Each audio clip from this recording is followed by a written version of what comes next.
어때요? 설날을 시작하는 주일에 오후에 이렇게 찬양을 듣는데 좀 마음 한켠이 좀 뭉클해지면서 따뜻해지지 않으세요? 정말 하나님이 우리 앞을 지나가고 함께하면서 정말 우리를 축복하기를 원하시는 그런 마음이 느껴지는 귀한 찬양 너무나 감사합니다. 우리 명절을 맞이해서 오늘은 왠지 좀 분위기가 좀 다른 것 같아요. 평상시와는 그럴 수밖에 없죠. 아마 많은 분들이 또 이렇게 가족을 향해서 이미 가셨고 또 오늘 예배를 함께 드리셨고 또 오늘 또 함께 거하는 줄로 믿습니다. 또한 이제 가족들을 또 기다리고 또 주의 몸된 교회의 예배를 또 섬기기 위해서 남아 계신 모든 분들도 우리 모두 이 자리가 우리 영 가족의 설날 함께 드리는 예배의 자리인 줄로 믿습니다. 오늘 명절을 맞이하면서 우리가 가족들하고 어떤 마음이면 좋을까 생각을 하는데 온유했으면 좋겠다 이런 마음이 들었어요. 그래서 묵상하다가 오늘이 마태복음 5장 5절의 말씀이 생각이 났습니다. 여러분, 온유하다라는 이 말의 뜻은 뭘까요? 우리는 그냥 사람이 온유하다, 착하다, 순하다, 화를 잘 안 내고 사람들하고 더불어서 잘 지낸다, 이렇게 우리가 생각하기 쉬운데 사실은 이 온유라는 말의 의미는 그런 수동적이거나 뭔가 이렇게 그냥 우리가 정의할 수 있는 쉬운 단어들이 아니고 사실은 적극적인 의미를 가지고 있어요. 어떤 거냐면 사랑으로 인하여서 스스로 고통의 자리에 나아가고 그것들을 참고 인내하는 온화한 마음. 그래서 우리는 온유하다 그러면은 부드럽다, 부드러운 마음이다 이렇게 생각하니까 그냥 순하게만 생각하지만 사실은 그 온유함을 지켜내기 위해서 많은 인내와 또 그가 가지고 있는 결단들이 포함된 단어가 바로 이 온유라는 단어입니다. 그리고 이 온유라는 말은요, 사실은 예수님의 마음이고 성품이에요. 우리가 잘 아는 말씀 있죠. 마태복음 11장 29절 말씀입니다. 나는 마음이 어떻고 온유하고 겸손하니 나의 멍에를 메고 내게 배우라. 그리하면 너희 마음이 쉼을 얻을 것이다. 예수님은 자신의 성품을 스스로 이야기하면서 뭐라고 말씀하셨냐면 첫째로 나는 온유하다. 그리고 또 하나는 겸손하다. 어떻게 보면 이 온유한 마음과 겸손은 뗄래야 뗄 수가 없는 관계라는 것이죠. 여러분, 좋은 성품을 가지고 있는 사람에게는 또 다른 성품이 좋은 모습으로 맺혀지기 마련입니다. 마찬가지로 예수님은 우리에게 쉼을 주기를 원하시면서 자신의 마음이 어떻다라고 설명하시냐면 나는 온유하다. 너희들의 어떤 모습이라도 나는 감싸줄 수 있다. 너희들이 약하고 상하고 넘어지고 찢긴 마음이라도 나는 너희들을 품을 수 있고 너희들에 대한 사랑을 나는 놓지 않을 것이다. 여러분, 이게 온유예요. 다시 말하면 우리가 가족들을 만났을 때에 내 마음에 들고 나하고 마음이 맞고 또 뭔가 지금 나와 잘 통하는 그런 가족들과의 관계를 잘 유지하고 지켜가는 것, 물론 그것도 중요하겠지만 우리가 정말 온유하다라는 말을 들으려면 사실은 나를 힘들게 하고 또 나를 어렵게 하는 그 사람이라 할지라도 내가 그를 향한 사랑의 마음을 거두지 않는 것, 그리고 마침내 그 사랑을 이루어내는 것, 그게 뭐라고요? 온유다, 그 말이에요. 그래서 우리 모두는 주님의 마음을 닮아야 돼요. 우리 모두는 온유한 자가 되어야 합니다. 할렐루야. 그냥 내 성격이 내성적이고 조용하고 순해서 온유한 게 아니에요. 그 온유라는 것은 주님의 이 성품을 내 삶의 자리에 이루어내는 사람이에요. 때로는 그게 고난의 자리고 힘들고 애매한 말을 듣고 어려울지 몰라도 내가 사랑하기로 작정한 그 마음, 내가 품기로 작정한 그 마음, 내가 주의 말씀 가운데서 용서하기로 작정한 그 마음을 마침내 이루어내기까지 포기하지 않고 그 마음으로 한결같이 나아가는 마음이 뭐다? 온유한 마음이다, 그 말입니다. 여러분, 우리가 아는 종교개혁자 칼뱅은요 이런 말을 했어요. 온유란 부드러운 마음으로 살며 노하기를 더디하며 절제하는 것이다. 우리가 표현하기 쉬운 말도 이런 거죠. 첫째, 온유는 부드러운 마음이라는 거예요. 사납거나 성난 마음이 아니라는 거예요. 다른 사람들의 마음이 불편해질 만큼 내 감정을 드러내는 마음이 아니에요. 부드러운 마음. 부드러운 건 뭐예요? 품에 안는 거죠. 푹신한 거잖아요. 다른 사람의 거친 마음이 나에게 딱 부딪혀 와도 어때요? 스펀지처럼 그 충격을 흡수해 줄 수 있는 마음. 여러분, 그게 온유한 마음이에요. 그리고 또 하나는 노하기를 더디하는 마음. 결국 온유한 사람은 분노를 다스릴 줄 안다는 거예요. 화가 나는 상황이 와도, 뭔가 내 마음속에 참기 어려운 순간이 와도 그것을 참아낼 수 있는 마음. 그게 온유라는 거예요. 그리고 절제할 수 있는 것. 무엇을 위해서? 사랑을 위해서, 화목을 위해서, 화평을 위해서. 여러분, 온유한 자에게 주님이 약속하신 게 뭐였죠? 땅을 기업으로 받을 것이다. 여러분, 그런데 언뜻 이해가 되지 않죠? 땅을 기업으로 받는다. 땅을 차지한다 이 말이잖아요. 땅을 차지하려면 여러분, 세상에서 땅을 차지하려면 어떤 사람들이 보통 땅을 차지하던가요? 제가 한번 과거 역사를 볼게요. 정복 왕들의 성격이 어때요? 징기스칸 또는 광개토대왕, 이런 사람들 저도 만나보지는 못했습니다. 그런데 역사의 사료들이나 이런 데를 보면 대충 그 사람의 성품이 어떠한지를 우리가 미루어 짐작할 수 있는 자료들이 나와요. 그런데 알렉산더든 모든 이 세상의 정복자들, 나폴레옹도 마찬가지지만 그들이 성장하고 그것들이 이뤄가는 과정 속에는요, 와일드하고 거칠고 뭔가 우리가 말하면 남자답고 때로는 냉정하고 잔인하고 무정하고, 여러분, 이런 마음들이 가진 사람이 어때요? 정복하고 땅을 차지하잖아요. 그런데 성경 말씀에 보니까 온유한 자가 차지한다는 건 안 맞는 것 같잖아요. 마음이 부드러워가지고 순둥순둥하고 누가 뭐라 그래도 그래, 또 누가 뭐라 그래도 그럴 수 있지, 그런 마음으로 있는 사람이 여러분 세상에서 손해를 보면 보지 차지하는 거 보셨습니까? 그래요, 안 그래요? 그렇잖아요. 그런데 그것을 하나님께서는요, 땅을 기업으로 주시겠다고 오늘 약속하고 계시는 거예요. 여러분, 이 땅이란 우리가 아는 대로 이 세상의 어떤 지명, 어떤 지역을 의미한다라고 생각할 수 있습니다. 그런데 또 하나, 이 땅은 하나님께서 우리에게 주신 영적인 영토, 땅을 또 이야기하는 거예요. 이 두 가지가 다 있어요. 우리는 성경을 보다가 너무 영적으로 해석을 하다 보니 실제적으로 우리가 살아가는 이 세상에서 하나님이 주신 것은 아무것도 없는 것처럼 느끼는 사람들이 있어요.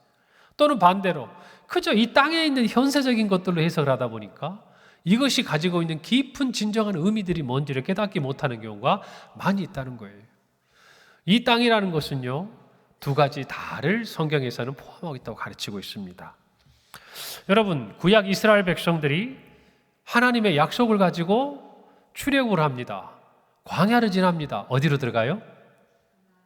어디로 들어가요? 가나안 땅으로 들어갑니다. 그들에게는 실제적인 땅이 약속으로 주어진 거예요.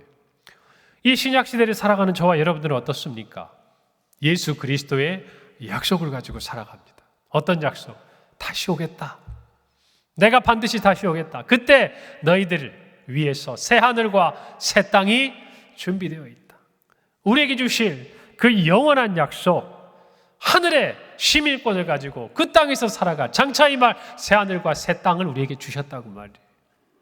여러분, 그래서 저와 여러분 이 땅에 살아가면서요, 하나님 주신 영원한 새 하늘과 새 땅에 대한 약속과 기업을 가지고 있는 줄로 믿습니다. 더 나아가서 그 땅에 대한 예표로 이 땅에서도 하나님은 온유한 자들에게 그들이 차지할 기업을 주신다, 그 말이에요. 할렐루야. 그것을 우리 모두가 갖기를 바랍니다. 그러니 이 땅에서 무엇인가를 얻기 위해 다투거나 싸우기보다는 하나님이 주시는 기업, 그 땅을 얻으려면요, 온유한 자가 되어야 합니다. 할렐루야. 여러분, 이것을 저와 여러분이 마음에 깊이 깨달아야 돼요. 이 말씀은 반복되어 있어요. 시편 37편 11절에 보면 그러나 온유한 자들은 무엇을 차지하며? 땅을 차지하며. 반복되는 약속이에요. 하나님이 그냥 빈말하신 게 아니다, 그 말이에요. 땅을 차지하며 풍성한 화평으로 즐거워할 것이다. 또 하나의 단어가 나왔네요. 온유와 함께하는 것. 땅을 주신답니다, 기업으로. 그리고 또 하나 뭘 주세요? 화평. 이 세 가지의 단어가 연관되어 있다는 거예요. 여러분, 성경에 온유한 자 하면 떠오르는 사람이 있습니다. 누굽니까? 성격 좋은 우리의 믿음의 선진들이 많습니다. 그런데 우리는 성경 말씀에 근거해야 되니까 민수기 12장 3절에 보면 이런 말씀이 있어요. 이 사람 누구는 모세는 지면의 모든 사람보다 무엇이 더했다? 온유함이 더했다. 여러분, 생각해 보면 모세도 그냥 성격이 막 편안한 사람은 아니에요. 굉장히 치밀하고, 여러분, 모세가 그 율법을 하나하나 하나님한테 받아가지고 그거 한 글자도 토시 하나도 안 틀리게 그대로 전해야 되잖아요. 여러분, 너무너무 꼼꼼하고 치밀한 사람 아닙니까? 한번 여쭤볼게요. 그렇게 실수가 없고 완벽한 사람이 성격까지 좋은 거 보셨어요? 저 여쭤볼게요. 그렇게 실수가 없고 완벽하고 모든 일에 정말 완벽함을 추구한 사람이 성격까지 좋은 거 보셨냐고요? 아니, 계세요. 저희 교회에 계시고 많이 계세요. 그런데 보편적으로 그렇게 힘들다는 거지, 예수 믿으면 그렇게 됩니다. 할렐루야. 여러분, 그런데 한번 가만히 생각해 보세요. 왜 온유함이었을까? 모세를 설명하는 단어가 무슨 리더십이라든지 뭐 다른 게 아니라 온유함이었을까? 지면에 있는 모든 사람보다 더했다. 그 말은 이 지상에 있는 모든 사람 중에 모세가 성격적으로 온유함에 있어서는 뭐였다? 최고였다. 누가 인정해 주신 거예요? 하나님이 성경에 딱 기록해 놨잖아요. 여러분, 그렇게 생각해 보니까 보세요. 모세가 이스라엘 백성들을 데리고 광야를 지나는 수많은 이야기가 출애굽기, 민수기, 신명기 안에 다 있습니다. 어떤 이스라엘 백성들이죠? 정말 말을 안 들어도 그렇게 말을 안 들을 수가 없고, 불평과 원망투성이에 좋은 일은 순식간에 잊어버리고, 조금만 힘든 일이 생기면, 그리고 조금만 세상에 즐거움이 있으면 쫓아가고, 우상들도 어디서 그렇게 지나가는 길목에서도 받아가지고 다 금송아지도 만들고, 하나님이 싫어하는 일은 어떻게 그렇게 청개구리 같이 다 하는지. 그리고 조금만 불평이 있으면 어때요? 누구를 공격해요? 눈에 하나님은 안 보이니까 누구를 공격해요? 모세 지도자를 공격해요, 여러분. 그런 백성들을 이끌고 가려다 보니 모세의 마음이 어때요? 다 녹아 없어진 거예요, 여러분. 사실은 녹아 없어진 게 아니라 부드러운 마음이 돼야 되는 거예요. 그렇게 그 백성들을 이끌어가는 거예요. 하나님도 진노하세요. 모세, 이스라엘 백성들이 잘못하는 것을 보냐? 백성들한테 얘기를 하시면 되는데 누구한테 얘기를 해요? 누구한테 얘기를 하냐고요? 잘못을 모세가 했습니까? 아니죠. 근데 하나님이 누구한테 그 말씀을 하세요? 모세한테 하세요. 백성들은 하나님한테 불평하지 못하니까 누구한테 합니까? 모세한테. 중간에 끼어가지고 이러지도 저러지도 못해요. 백성의 거친 마음이 부딪혀오고 하나님의 진노가 부딪혀오는 순간에 모세가 그것들을 다 끌어안는 거예요, 여러분. 그래서 모세가 대단한 사람이에요, 여러분. 그렇게 모세는요, 그 갈라진 틈을 메우려고 했고, 하나님과 백성 사이에. 그리고 화평을 위해 평생 노력했습니다. 그리고 땅을 기업으로 받았습니다. 혹자는 이렇게 말할지 몰라요. 목사님, 모세는 땅에 못 들어갔잖아요. 보았어요. 하나님이 다 보여주셨어요. 그리고 모세는 하나님께서 정말 하나님 품에 안아주시고 그 후에 이스라엘 모든 역사 가운데 모세라는 두 이름을 그들 백성 위에 두셨습니다. 그들이 어디를 가든지. 여러분, 땅을 기업으로 얻는 것은요, 모세처럼 온유한 자가 받는 거예요. 누가 주시는 거예요? 하나님이 주시는 거예요, 여러분.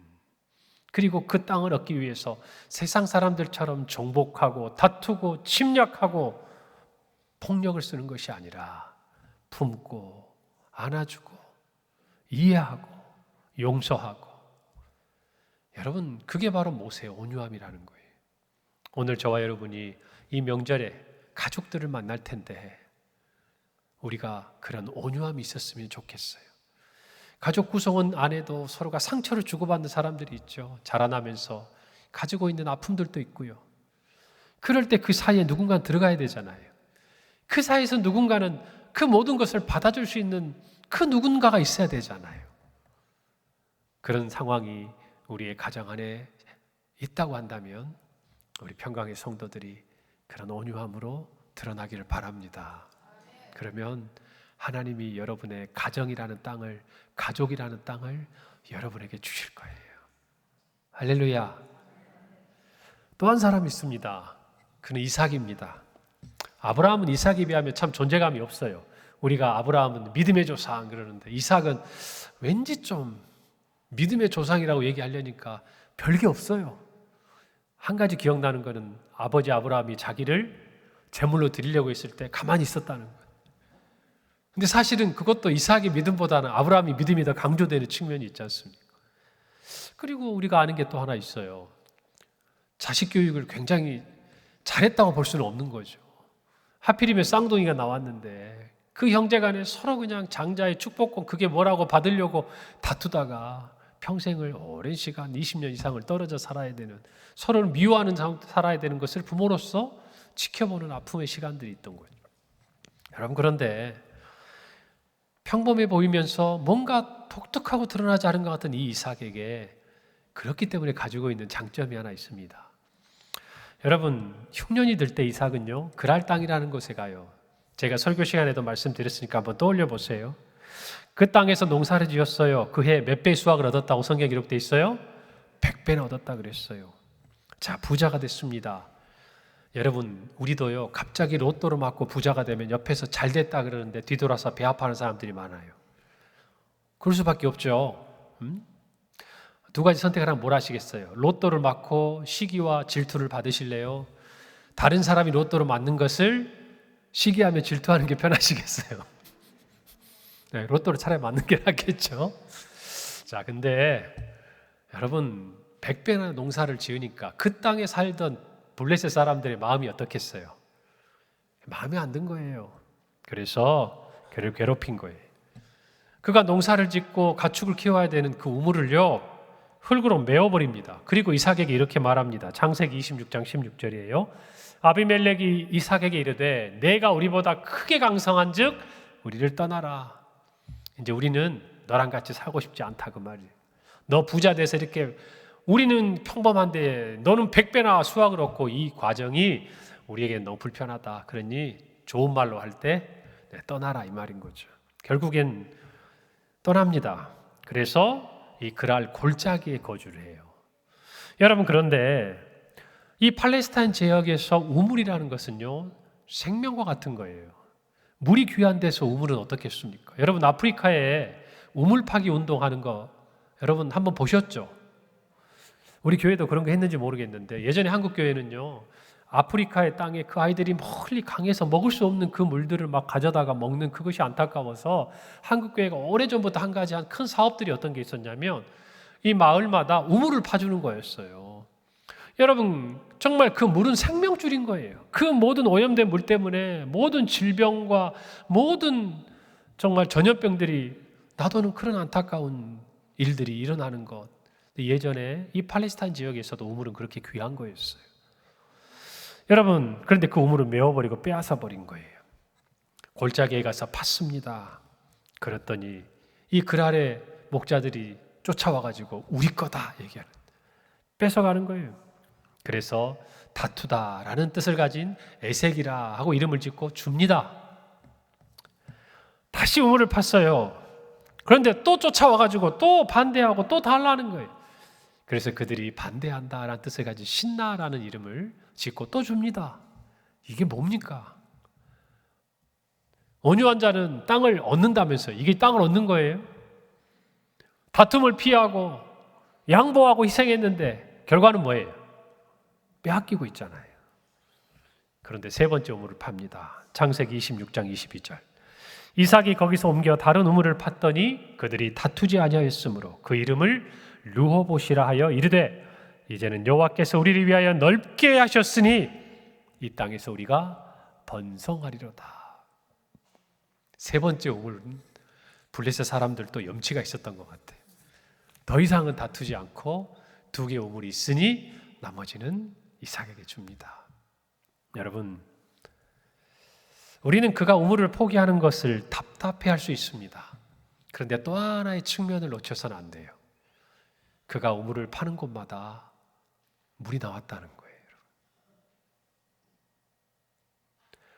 한 번, 두 번, 세 번. 그렇게 하나님은 이삭에게 우물을 주셨습니다. 그 결과가 어떻게 되죠? 다툼이 사라졌습니다. 우물을 얻었습니다. 평화가 임했습니다. 우리에게 있어서 온유함이란 그와 같은 겁니다. 세상 사람들은요, 상처를 주고 아픔을 주고, 우리 경제도 그래요. 어떻게 해서든지 남이 힘들어하든 다른 사람들은 막 실패하고 다 잃어버리고 고통 가운데 가난하게 살든 내 배만 채우면 된다라고 생각하는 사람들이 있어요. 그러나 그가 가진 것들은 화평의 도구가 될 수 없어요. 그들이 가진 것들은 진정한 평안이 될 수도 기쁨이 될 수도 없어요. 그들이 죽을 때 가져갈 수도 없어요. 선한 열매를 남길 수도 없어요. 사랑하는 여러분, 이 땅에서 진정한 땅을 얻기를 원하고 그것이 하나님의 기업이 되기를 원한다면 온유함을 간직하시기를 바랍니다. 온유함 가운데 얻는 것이야말로 가장 귀한 것이에요. 하나님의 나라도 마찬가지입니다. 하나님의 나라는 침노하는 것입니다. 열심을 다해서 하나님의 그 나라를 향해서 달려가야 합니다. 그러나 방법은 온유함입니다. 주님을 닮아가야 돼요. 우리 교회 안에서도 우리 모두가 사나운 마음이 돼서는 안 됩니다. 여러분 디모데후서에 보면요, 디모데가 바울이 믿음의 아들 디모데에게 마지막 말세에 나타나는 현상에 대해서 이야기하면 한 가지 얘기합니다. 그들은 사나우며, 그래서 사나움. 여러분 교회 안에서 우리 안에 온유함이 가득하기를 바랍니다. 할렐루야. 우리 가정에 온유함이 가득하기를 바랍니다. 우리 가정이, 우리 교회가 하나님이 주시는 땅이요 기업이 될 줄 믿습니다. 장차 우리에게 임할 새하늘과 새 땅에서 하나님이 우리의 모든 필요를 채우시고 우리의 기업을 허락하실 줄 믿습니다. 이 약속을 가지고 사랑하는 여러분, 이 땅에서 온유함을 통해 화평을 이룬 우리 성도들이 되십시다. 그곳에 진정한 영적인 쉼과 안식이 있는 것이, 여러분 우리가 온유한 마음으로 화평하게 할 때 하나님은 모든 사람들 마음의 장벽을 넘어지게 하십니다. 잠언 16장 7절이에요. 사람의 행위가 여호와를 기쁘시게 하면 그 사람의 원수라도 그와 더불어 화목하게 하시느니라. 누가 하시는 거예요? 하나님이 화목하게 하시는 거예요. 여러분, 우리의 행위가 하나님을 기쁘시게 하려면 주님을 닮아야 돼요. 우리의 삶에 온유함이 있기를 바랍니다. 설 명절을 지나며 이 온유함이 우리를 넘어서 우리의 가정에, 우리의 가정을 넘어서 우리 교회에, 또 우리 이웃들과 친지들에게 가득하여 우리가 머무는 그곳이 하나님이 다스리시는 하나님의 나라가 임하기를 간절히 소원합니다. 기도하겠습니다. 하나님 은혜를 감사합니다. 온유한 자는 복이